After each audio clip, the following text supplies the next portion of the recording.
ini adalah hal-hal yang dapat membatalkan sholat. Sekarang masuk pada poin yang kelima. Poin yang kelima yaitu bil mufattiri, sesuatu yang dapat membatalkan puasa. Ya, jadi bil mufattir ailis shaimi. Jadi semua yang dapat membatalkan puasa maka juga membatalkan sholat. Apa yang dapat membatalkan puasa? Makan, minum. Nah di dalam sholat kalau makan, kalau minum juga batal. Itu maksudnya begitu. Al-mufattir itu yang bisa membatalkan bagi orang berpuasa. Apa yang bisa membatalkan orang kalau lagi puasa? Biasanya makan, minum. Nah itu kita kalau di dalam sholat kita makan, dalam sholat kita minum, berarti batal juga sholatnya. Amdan, hal keadaannya sengaja, makan, minum, itu batal puasa. Di dalam sholat kita kerjakan, sengaja, batal. Alasannya kenapa? Litala'ubihi, karena bermain-mainnya dia. Jadi dalam sholat nggak boleh tala'ub. Masa sih lagi sholat makan, masa sih lagi sholat minum, tala'ub namanya. Dia bermain-main. Nah, itu batal. Wal mufattiru bi fathil fa'i wa kasrit ta'i. Lafaz mufattir, fa-nya dibaca fathah, to-nya dibaca kasrah, ma'at tasdidihi, serta to-nya juga dibaca tasdid. Fattara yufattiru mufattirun. Ya, itu isim fa'il. Ya, mufattir. Maknahu al-mufsidu, artinya yang merusak, alas shaimi, bagi orang yang berpuasa, saumahu, akan puasanya. Apa tuh yang bisa merusak ya puasanya orang yang berpuasa? Contohnya kaan ada khala udan, seperti ada orang memasukkan kayu dimasukkan ke mulut. Ya, itu termasuk membatalkan. Au nahwahu, atau seumpamanya, ya makanan yang dimasukkan, minuman yang dimasukkan, itu membatalkan. Wa in qalla, sekalipun sedikit, fi pamihi, yang masuk ke dalam mulutnya, au uzunihi, atau yang masuk ke dalam telinganya, au duburihi, atau yang masuk ke dalam duburnya. In wasala li jaufihi, jika itu sampai ke lubangnya. Walau bila harokati pamihi, sekalipun tanpa ada gerakan mulutnya. Walaupun dia nggak pakai gerakan, nggak pakai nyiplak, ya begitu, nggak pakai nyiplak. Misalnya sebutir nasi, lagi sholat, ditelan, itu kalau lagi puasa batal nggak? Batal. Maka pada saat sholat juga batal. Walaupun mulutnya nggak ada gerakan-gerakannya, kalau kata orang kita nggak nyiplak, ya. Kan begitu nyiplak tuh kalau makan gitu. Itu kalau lagi sholat nyiplak begitu ya pasti batal kan. Ya itu namanya gerakan. Ini sekarang enggak. Ya walaupun enggak pakai gerakan dalam mulutnya, itu ada satu butir nasi ditelan, posisi lagi sholat, batal sholat. Jadi jangan dianggap makan minum itu segelas sama sepiring, enggak. Ya dalam sholat makan sepiring enggak, yang dimaksud ya enggak mungkin lah. Orang lagi sholat makannya sepiring, bagaimana sih? Ya, ini yang dimaksud Bapak Saudara. Ya walaupun cuma satu butir, bekas-bekas kita makan, kemudian kita lupa gosok gigi, lupa bersiwak, pada saat rokat pertama atau rokat kedua, ada yang keluar, kita telan, ya itu hukumnya namanya makan, batal sholatnya, itu seperti itu. Tapi kalau seandainya terjadi nih, kita lagi sholat, tiba-tiba lagi baca Fatihah, ada sesuatu yang keluar, satu butir nasi atau apa saja, lebih bagus kita keluarin giniin aja Bapak. Ya nggak apa-apa, daripada kita telan. Kalau kita telan batal nggak? Batal. Jadi keluarkan aja. Ya, itu caranya. Nah ini yang dimaksud yang dapat membatalkan puasa. Nah itu yang dimaksud makan, minum. Walaupun enggak maksudnya makan sepiring dan minum segelas, tapi walaupun hanya sebutir nasi, kemudian ditelan pada waktu sholat, itu membatalkan.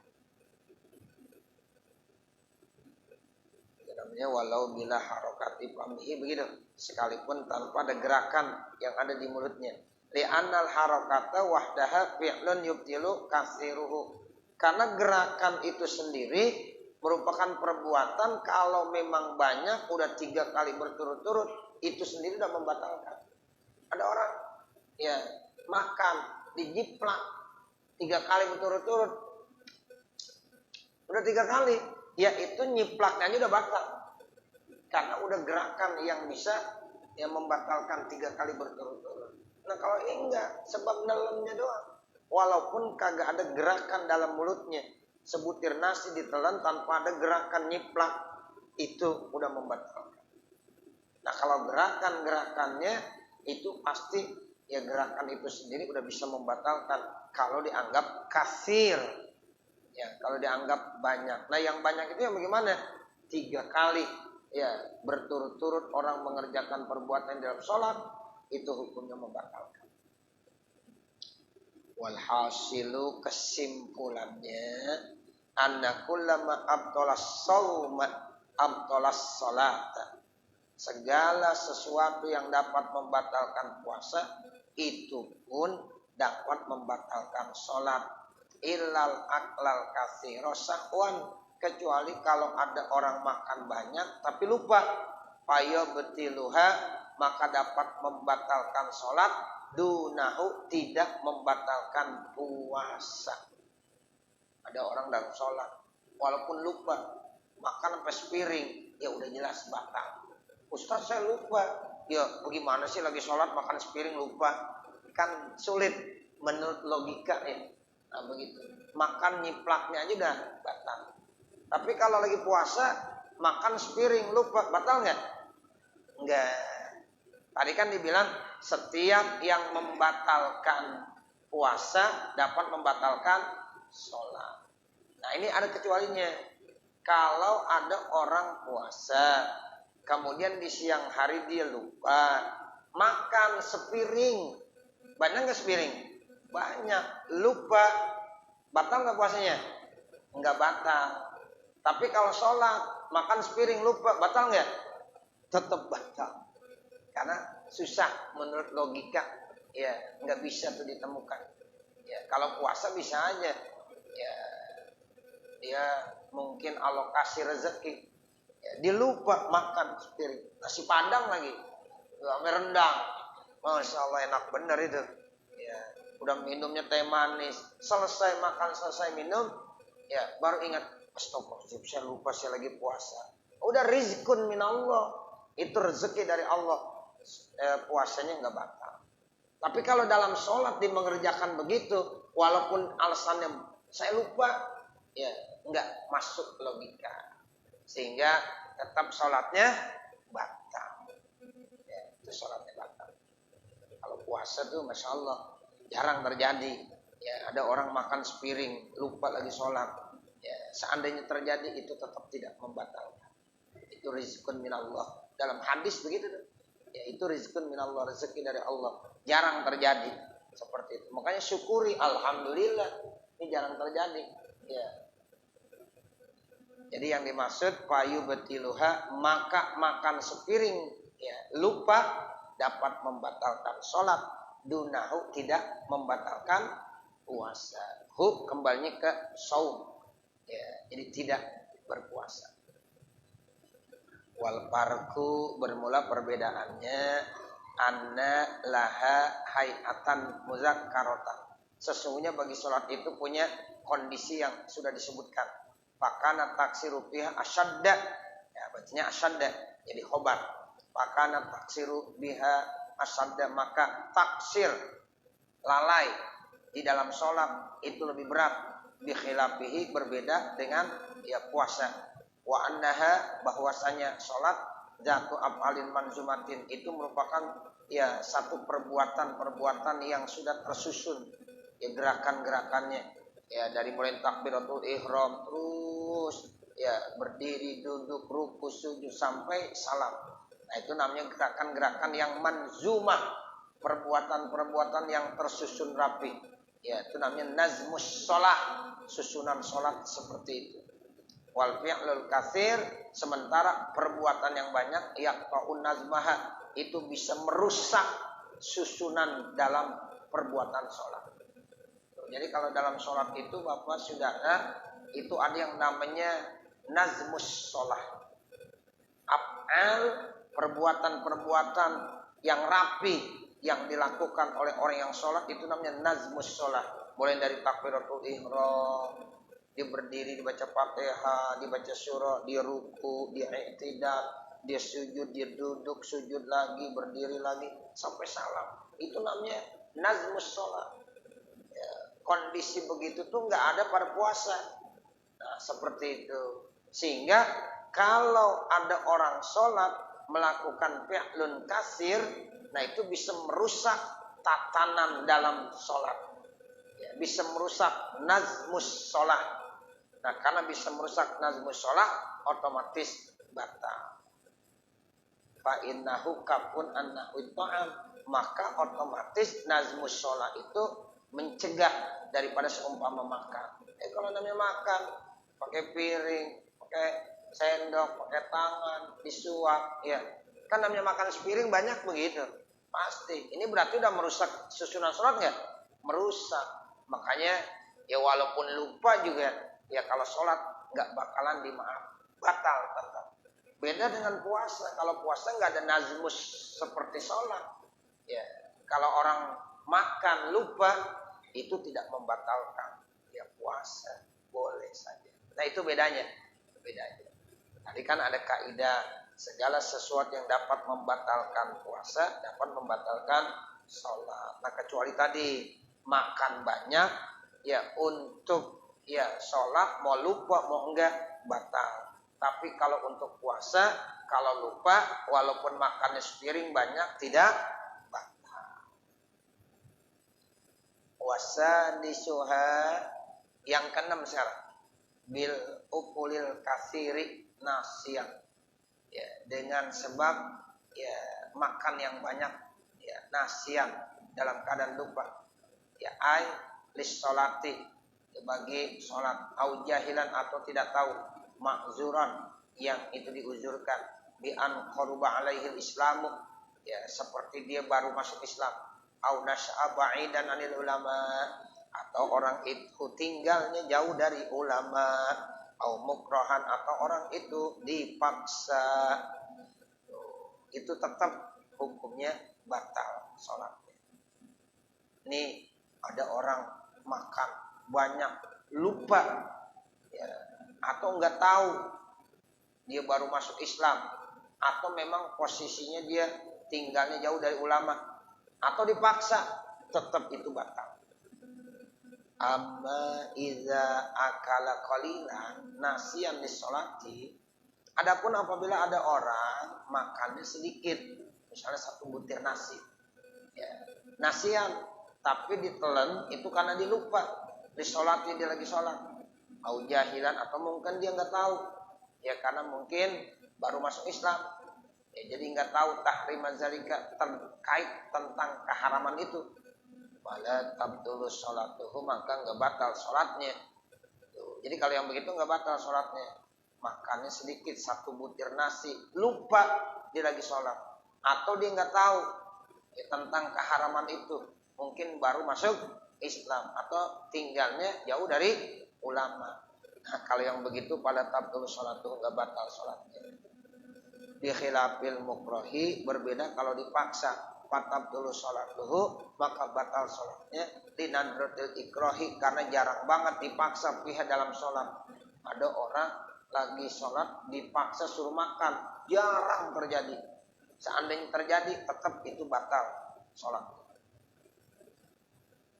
Wa qalluhu al-ukul qala fil misbahi, berkata sahibul misbah di dalam kitab al-misbah, wal ukulu bidomataini, boleh juga wa iskanus sani li tahfif, boleh ukul, boleh uklun. Ya, jadi uklun bidom mata ini boleh, ya boleh juga iskan. Ukulun uklun ditahfifil makul, ya bagi ya makanan-makanan yang ringan. Jadi ukul itu biasanya makanan-makanan yang 1 butir nasi itu makan begitu namanya ukul. Ya, itu sedikit ringan sekali. Wasabi'uha bisalasi harakatin mutawaliyatin. Kemudian yang ketujuh yang dapat membatalkan sholat dengan sebab 3 kali gerakan yang berturut-turut. Kita lagi sholat nih Bapak Saudara, melakukan perbuatan gerakan-gerakan 3 kali secara berturut-turut, itu dapat membatalkan. Makanya kalau lagi sholat jangan banyak gerak. Ada orang lagi sholat garuk-garuk mulu, ya, jangan. Ya, lagi sholat nggak bisa diam begini-begini. Itu kalau 3 kali berturut-turut batal Bapak Saudara. Ya, jadi sholat itu udah tenang, ya, tenang aja. Ya, jangan ya selalu bergerak-gerak. Sampai sami Allahu liman hamidah aja Bapak Saudara. Jangan nih gerak-gerakan. Ya, kalau digerak-gerakan begini sampai 3 kali berturut-turut bisa membatalkan. Makanya sami Allahu liman hamidah. Dan mau begini boleh, mau seperti ini boleh. Ya, yang penting tenang, tumakninah. Tapi kalau ada gerakan harokah, gerakan-gerakan yang memang sudah sampai 3 kali berturut-turut, ini bisa membatalkan. Termasuk takbir ngangkat tangan yang bukan tempatnya, nggak boleh. Ya, khawatirnya nanti takbir ini sampai ya goyang-goyang lebih daripada 3 kali, melebihi dari 3 ini bisa membatalkan. Makanya takbir ngangkat tangan itu ada tempatnya. 1 pada saat takbir ihram, Allah. Yang kedua pada saat meruku, Allahu Akbar. Yang ketiga pada saat bangun, sami Allahu liman hamidah. Nah, yang keempat pada saat habis tasyahud awal. Kalau habis tasyahud awal baru Allahu Akbar. Ini ada orang sholat setiap bangun dari rakaat takbir Allahu Akbar ngangkat tangan. Allahu Akbar. Jangan begitu Bapak Saudara. Kalau kita udah ngaji nggak begitu. Ya, jadi kita harus tahu posisinya. Jadi ngangkat tangan itu, ya. Jadi yang pertama begini Bapak Saudara. Ini ngangkat tangan yang pertama, Allahu Akbar. Ada yang bilang ngucapinnya pada saat begini nih, Allahu Akbar. Jangan baru begini udah Allah, jangan dulu. Allah, nah dari sini, Allahu Akbar. Itu yang pertama ngangkat tangan. Yang kedua, Allahu Akbar. Sami Allahu liman hamidah. Itu udah 3. Nah yang satu lagi pada saat kita habis tasyahud awal. Kita tasyahud awal nih. Nah kita mau bangun. Allahu Akbar. Ya, angkat tangan. Selain itu nggak ada. Ya, nggak ada lagi takbir pakai ngangkat tangan. Ya, cuma 4 tempat. Nah itu dianjurkan dan itu sunnah hukum. Ya, tapi kalau setiap rakaat kita angkat tangan, ya, setiap bangun ngangkat tangan, itu makruh. Tapi kalau nanti bisa gerakan-gerakan ini lebih dari 3 kali, bisa membatalkan sholatnya. Itu begitu. Ya, tapi selama tidak menimbulkan gerakan 3 kali berturut-turut nggak batal. Cuma hukumnya makruh. Kenapa? Karena nggak dianjurkan. Jadi dianjurkan ngangkat tangan hanya pada 4 tempat. Ya, gitu ya Bapak Saudara ya. Ya, 1 pada saat takbiratul ihram. 2 pada saat kita mau ruku. 3 pada saat kita bangun dari ruku. Nah, yang keempat pada saat kita habis selesai tasyahud awal. Itu begitu. Keyakinan, maksudnya yakin, walau bi'a'dha'in muta'addidatin. Sekalipun dengan anggota-anggota yang banyak, yang beda-beda. Satu tangan yang ini, kedua kaki. Ya, satu lagi apa misalnya? Kepala begini. Nah, itu kan berarti anggotanya beda, tapi semuanya melakukan gerakan. 1, 2, 3, batal. Ka'an harroka roksahu. Ini contohnya seperti ada orang sholat menggerakkan kepalanya digerakkan. Yang kedua wayadaihi, 2 tangannya digerakkan. Ya, Yang ketiga, zahabur rijli, dia ke depan tuh kakinya dipergi ke depan maksudnya. Wa auduha, kemudian kembali lagi ba'da marrataini, setelah 2 kali mutlakon secara mutlak. Nah, berarti udah 3 tuh anggota tubuhnya melakukan gerakan kepala, tangan sama kaki. Jadi batal udah, nggak boleh. Itu namanya mutawaliyat. Kecuali kalau nggak mutawaliyat, lama dulu. Nah, terus ntar baru melakukan gerakan lagi 1, terus lama melakukan gerakan lagi. Nah, itu nggak mutawaliyat, nggak apa-apa.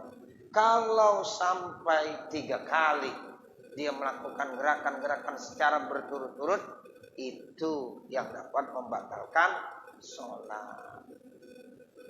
Sawaun hasola ittisalun amla, sama saja hasilnya itu nyambung ataupun tidak. Bi khilafi zahabil yadi, berbeda dengan ini gerakannya tangan, kemudian wa'audihi, dan kembalinya alal ittisal, atas nyambung. Fa innahu yu'adu marrata wahidah, itu dihitung 1. Misalnya tangan begini nih Bapak Saudara. Ya. Tangan gini. Terus kembali lagi. Itu baru 1. Bukan ini 1, ini 2, enggak. Karena ini tangan asalnya di sini. Terus di jalan kemari, kemudian dikembali lagi. Itu bukan 2, dihitung berapa? 1. Yu'addu marrah. Jadi perginya nih tangan, jalannya tangan ke tempat kemana, ya kemudian kembalinya lagi, itu dihitung marrah, 1 kali. Ya, bukan dihitung 1, 2. Nah enggak. Tapi ini jalan kemana, kembali lagi ke tempatnya, dihitung 1. Ya, itu yang disebut yu'addu marrah. Ya, itu dihitung baru 1 kali. Wa kadza rafuha, juga diangkatnya itu tangan, summa wado'aha, kemudian diletakkannya lagi itu tangan. Nah, itu waktu ngangkat belum dihitung 1. Kemudian diletakkan lagi di tempatnya asal, baru dihitung 1. Walau fi ghairi maudi'iha, sekalipun setelah itu ditempatkannya bukan pada tempatnya, tetap dihitung 1. Wa amma raf'ur rijli. Nah, sekarang kalau ngangkat kaki bagaimana? Fa innahu yu'addu marratan, maka kaki ngangkat 1 tuh dihitung udah 1 kali. Wa wad'uha, dan meletakkan kaki 1 kali, walau fi ghairi maudi'i, walaupun bukan di tempatnya, marratan, dihitung 1 kali lagi. Sebab jarang sekali orang mengangkat kaki. Kalau tangan sering, makanya dianggap ini 1 kali sampai ke tempat yang awal. Digaruk misalnya, dipegang gini. Nah, ini misalnya garuknya begini, kan nggak batal nih, walaupun lama. Ini sebab 1 disebut termasuk qalir. Nah, tangan ini habis garuk kembali lagi, itu dihitung 1. Ini garuk 1. Tapi kalau kaki, ini kaki kalau begini 1, dikembali lagi 2. Tuh, bukan berarti dari sini kembali ke sini 1. Kalau sini 1, sini udah 2. Kenapa? Jarang kalau kaki melangkah, itu jarang di dalam sholat. Jadi kalau melangkahnya kaki ke tempat yang 1 udah dihitung 1, kembalinya lagi, ya itu 1. Tapi kalau tangan baru jalan ke tempat yang lain, belum dihitung 1. Nah, setelah kembalinya lagi baru dihitung 1. Karena yang sering melakukan gerakan di dalam sholat ini tangan. Kalau kaki enggak. Ya, makanya tuh kaki begitu. Jadi kalau dia melangkah, itu dihitung 1. Kembali lagi, ya itu dihitung 1 lagi, berarti udah 2. Nah, ini yang dimaksud wa zahabur rijli wa auduha yu'addu marrataini. Nah, begitu Bapak Saudara. Ya, jadi dihitung 2. Ya, kembalinya, ya dari mulai perginya itu kaki, kembalinya lagi itu kaki, dihitung 2 kali.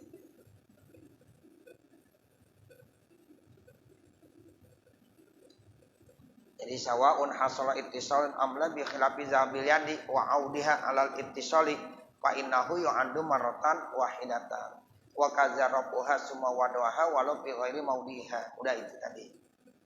Wa amma raf'ur rijli, adapun mengangkat kaki, fa innahu, maka sesungguhnya mengangkat kaki, yu'addu marrotan maka dianggap itu satu kali, wawaduha dan meletakkannya lagi tuh kaki, walau bi ghairi maudi'iha sekalipun bukan pada tempatnya kaki yang pertama, marrotan dihitung satu kali lagi.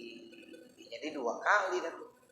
Makanya nih kaki ketika sholat jangan suka ya melakukan gerakan-gerakan. Sebab gerakan kaki ini satu gerakan dihitung 1, kembalinya lagi dihitung udah 2.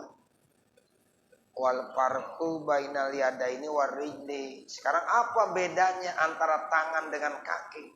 Annar rijla, karena biasanya kaki dalam sholat ada tuh kebiasaannya tuh kaki di dalam sholat as-sukutu, diem.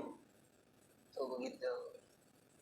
Bi khilafil yadi, berbeda tangan. Kalau tangan di dalam sholat gerakan mulu banyak ya? Banyak gerakannya. Takbir gerakan, ruku gerakan lagi. Nah, tuh. Tapi kalau kaki rata-rata banyaknya diam, sukut. Sehingga kalau nih kaki melakukan gerakan, ya satu gerakan dihitung 1, kembalinya lagi dihitung 1 lagi. Itu begitu bedanya. Tapi kalau tangan memang ini sering difungsikan di dalam sholat, sehingga gerakannya diperkecil.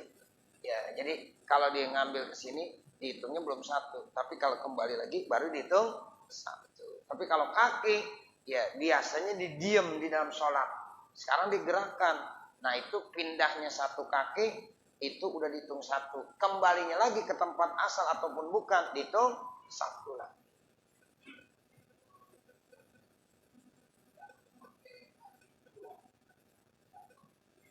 Nah itu bahaya juga ya, jadi itu dihitung 1, ntar kembalinya lagi udah 2 begitu. Jadi kalau ada pertanyaan nih kaki gatal di begini kan, iya. Ini kalau udah begini udah banyak ini udah batal sholatnya. 1, 2, 3 ya udah batal. Ditambah lagi kemari udah 4. Nah begitu. Tapi kalau ini enggak. Nah kalau pakai kaki, pakai jempol aja susah nggak? Kalau bisa nggak apa-apa, jempol doang. Ya, cuma kayak begini. Ya. Nah, kembalinya lagi udah dihitung 2. Masih ada 1. Ya, kalau dibegini lagi 3 batal. Ya, tapi kalau tangan ini baru 1 nih, baru 1. Ini gerakan begini nih termasuk sedikit yang nggak dihitung. Kembali lagi itu 1. Ya, hitung 1. Nah, itu tadi ada pertanyaan begitu. Kalau kaki bagaimana? Ini kalau kaki nih udah jelas angkut ke sini udah 1. Kembalinya lagi 1. Tapi kalau gerakannya semuanya gerak, itu udah batal. Ya. Jangan ya Pak, ya jangan kalau gatal pakai kaki garuknya. Ya ini diihtimalkan nanti takut melakukan gerakan 3 kali berturut-turut dan itu bisa membatalkan. Ya tapi kalau pakai tangan ya di sini, ya ini udah aman. Tapi kalau kaki semuanya ikut, ya semuanya ikut. Walau sahwan sekalipun lupa, walaupun lupa nggak boleh juga. Ya, karena dalam posisi sholat jarang banget ya sholat dia lupa. Artinya sawaun kana amdan, sama aja perbuatan gerakan itu dilakukan secara sengaja, au sahwan atau lupa. Ya, alasannya pelitala'u bihi, karena main-mainnya tuh orang di dalam sholat. Ma'annahu la masyaqqa, bahwasanya lagi tidak ada kesulitan, nggak ada masyaqat fil ihtirazi anhu, di dalam menjaga dan memeliharanya. Semua orang nggak punya masyaqat untuk menjaga. Jangan melakukan gerakan-gerakan. Itu yang suka melakukan gerakan karena kebiasaan. Itu makanya jangan dibiasain. Kan ada orang sholat kagak bisa diem, ada yang dikerjain, garuk begini, ini karena kebiasaan. Coba paksakan. Ya kita di dalam sholat itu jangan melakukan hal itu. Jadi kalau begini-begini mulu ini talaub. Tali begini. Gak ada aja yang dikerjain. Ya itu namanya sholatnya bocah. Ya kalau bocah kita bisa lihat tuh sholat. Kadang-kadang dia ngapain aja di begini. Jadi ngobrol sama temennya. Ya, itu bocah sholat. Jadi kalau kita benar-benar tolong khusyuk. Udah, karena memang dalam sholat ada nazmus sholat. Ada aturan-aturan di dalam sholat. Nah, sehingga jangan dirusak nih nazmus sholatnya. Ya, beda dengan puasa. Kalau puasa nggak ada istilah nazmus sholat. Tapi kalau di dalam sholat ada nazmus sholat. Ya, susunan di dalam sholat. Ya, karena rapi sholat itu. Ya, awaluha atau muftatahatun bitakbir, muhtatamatun bitaslim.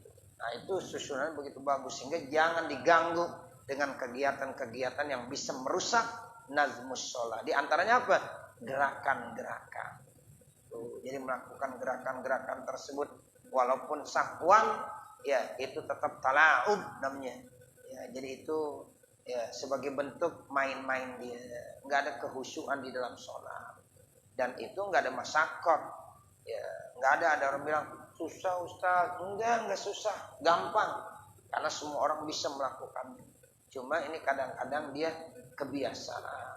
Ya, makanya kalau kita udah ngaji, ya sholatnya benar-benar tenang, takut.